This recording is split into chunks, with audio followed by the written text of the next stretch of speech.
peronismo para ¿Por qué adelante, al castrismo. argumentás que eso es un vestigio del hegelianismo de Marx? Claro, sí, eso. Esa es una discusión que tengo muy fuerte con Sebrelli. Claro, es la idea de la encarnación, que es una idea central en Hegel y que abre la puerta, y esto lo analiza muy bien un pensador liberal, Karl Popper, en La Sociedad Abierta y sus enemigos, donde rastrea los orígenes platónicos y hegelianos de las desviaciones totalitarias del siglo XX hacia la derecha, donde la encarnación de la historia fue la raza aria, que era la encargada de llevar adelante la tarea de hacer avanzar la humanidad, y la de izquierda, en el cual era la clase, la clase obrera, el proletariado.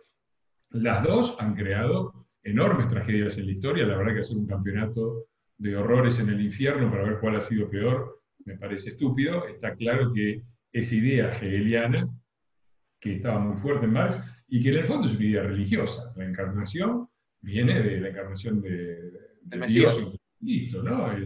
¿no? La teoría milenarista y eso estaba ligado también a la llegada a un paraíso, el rescate del paraíso perdido, o un paraíso, ese paraíso perdido que la religión ubicaba en el pasado, las teorías milenaristas lo ubican en el futuro, y todo eso es la parte religiosa atrasada que la izquierda debería haber repudiado y abandonado por anticientífica, por antirracional, y sin embargo es la que le gusta, ¿no? Claro, acá hay algo muy interesante porque vos acabaste de rescatar esta obra, esta gran obra de Karl Popper, La Sociedad Abierta y sus enemigos, donde hay la segunda parte del segundo tomo, Popper critica a Marx y a Hegel. Y este libro, justamente hablaste de Sebrelli, es muy criticado en el libro El vacilar de las cosas de Juan José Sebrelli, justamente por esta crítica que Popper hace a Hegel, y vos tenés una postura marxista popperiana en ese sentido. Vos achacás ciertos desperfectos en la obra de Marx al pensamiento hegeliano, y eso entra en discusión con la tesis de Juan José. ¿Cuáles serían sus diferencias?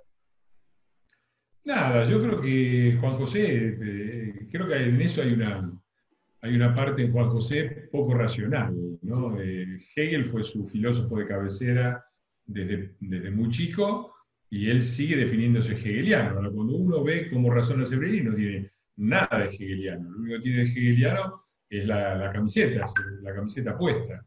Y por supuesto en el vacilar de las cosas, que de todas maneras es un libro bastante antiguo de Sebrelli, efectivamente lo defiende, pero yo no le encuentro ninguna racionalidad. Me parece que está muy claro que la idea de encarnación, Marx la saca de Hegel, que se propone dar vuelta a la dialéctica sobre bases materiales, y lo único que hace es darle a esa idea que viene, como te decía, de la Biblia, del pensamiento religioso más anticientífico e irracional, un barniz de modernidad, adaptándolo a los nuevos tiempos y haciendo que la encarnación fuera la clase obrera. ¿No Pero no rescatás fue, ni porque la siquiera clase obrera, Sí, sí. para empezar, porque la clase obrera ha perdido ese lugar. Una de las tesis fuertes que yo defiendo en la izquierda reaccionaria es que una izquierda marxista consecuente hoy no estaría a favor de la clase obrera, no tomaría a la clase obrera como la clase dirigente, ¿verdad? Tomaría a la clase media. Porque Marx no tomó a la clase obrera porque era la más pobre.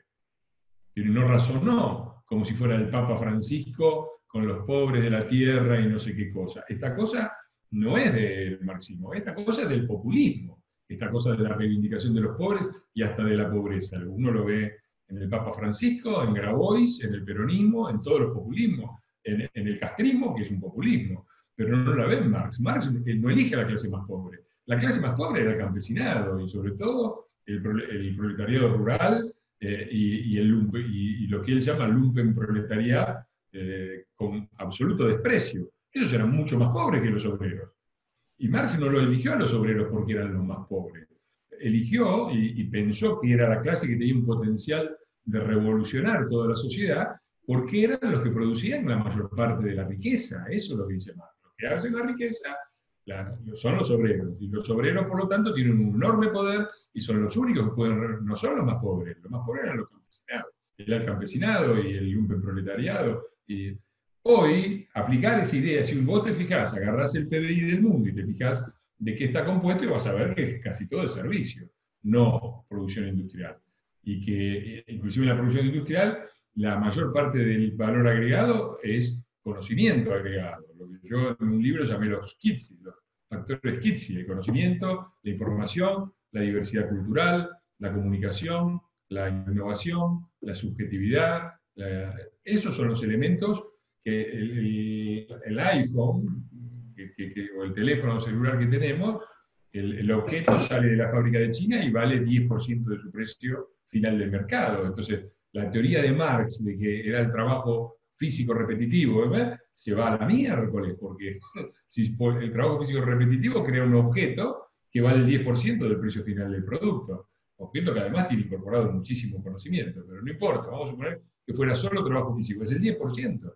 Entonces, ¿quién produce el otro, el restante 90%? La clase media baja, alta, desde los empleados a Steve Jobs, que son clases medias o clases medias enriquecidas. Steve Jobs era un típico Steve Jobs o Bill Gates, típicos pibes de los garages de California, clase media americana, que se enriquecieron, pero la que produce la riqueza es la clase media. Y la clase obrera se ha transformado en una especie de campesinado, de lo que era el campesinado en la época de Marx. No casualmente, el campesinado era una clase reaccionaria, ¿no? Marx la critica en el 18 Brumario de Luis Bonaparte, dice: el campesinado francés quiso quitarse de encima las cadenas que le imponía una clase y terminó poniéndose las cadenas que le imponía un solo hombre. Y hoy lo vemos, hoy estamos viendo como la clase obrera vota posiciones reaccionarias, muchas veces posiciones reaccionarias claramente de derecha, como Le Pen, y a veces posiciones reaccionarias de izquierda, como Mélenchon, que no por nada tienen una visión bastante congruente de lo que habría que hacer en Francia o en el mundo. Entonces, me parece que ahí hay toda una reflexión que la izquierda debería darse con respecto a la globalización y al pasaje. Cuando vos pasás de una sociedad industrial a una sociedad de la información y el conocimiento, donde el valor agregado es información y conocimiento agregado, la clase obrera se va al tacho, pasa a ser una clase atrasada, reaccionaria, que vota alternativas que no miren al futuro sino al pasado, y el rol, no digo dirigente, pero el rol dinámico, propulsivo, lo cumple la clase media, cosa que me parece muy evidente, ni que hablar mirando a la Argentina. Sí, pero Fernando, yo creo que, volviendo un poco a Hegel y conectándolo con la globalización, no creo que Marx hubiese encontrado el potencial obrero sin haber analizado la dialéctica del amo y el esclavo, en primer lugar. Y en segundo, no compartí siquiera las tesis de la filosofía de la historia hegeliana, por la cual Occidente era la parte que avanzaba históricamente, mientras que Oriente estaba totalmente atrasado, idea que también compartirá Carlos Marx. Sí, ahí va. No digo que todo el pensamiento de Hegel sea... Para empezar, Hegel rompe la idea del relativismo. Dice: hay sociedades avanzadas, hay sociedades atrasadas, habla de sociedades al margen de la historia que se han perdido por el camino. Todo eso yo lo comparto. Comparto que en ese momento Occidente estaba a la vanguardia. Hoy ya empieza a ser una cuestión interesante de debatir. Políticamente me parece que sí, desde el punto de vista productivo empezamos a tener ciertas dudas, y es interesante esto, ¿no? Porque generalmente nosotros asociamos el progreso material y científico con las revoluciones democráticas. China parece ser una desmentida provisoria. ¿Qué va a pasar con China? ¿Va a romper la historia del mundo y va a crear la primera gran revolución industrial con gran progreso, sin democratización? ¿O va a pasar por una etapa democrática? Y hay otras cosas de Hegel, la teoría también muy interesante de la antítesis, la tesis, antítesis y superación, es interesante. Está sacada del I Ching, ¿no? Los chinos escribieron esto, estábamos con los chinos, escribieron cosas parecidas en la época del Tao Te Ching. Pero bueno, hay muchas cosas interesantes en Hegel. Y efectivamente, lo del amo y el esclavo es una figura muy, muy interesante y muy válida, está bien.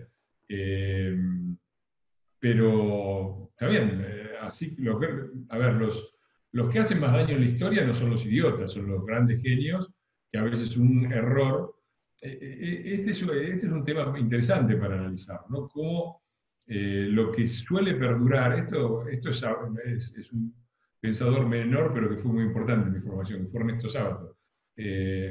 Sábato decía siempre que los grandes ídolos intelectuales del mundo eran admirados por sus defectos, no por sus virtudes.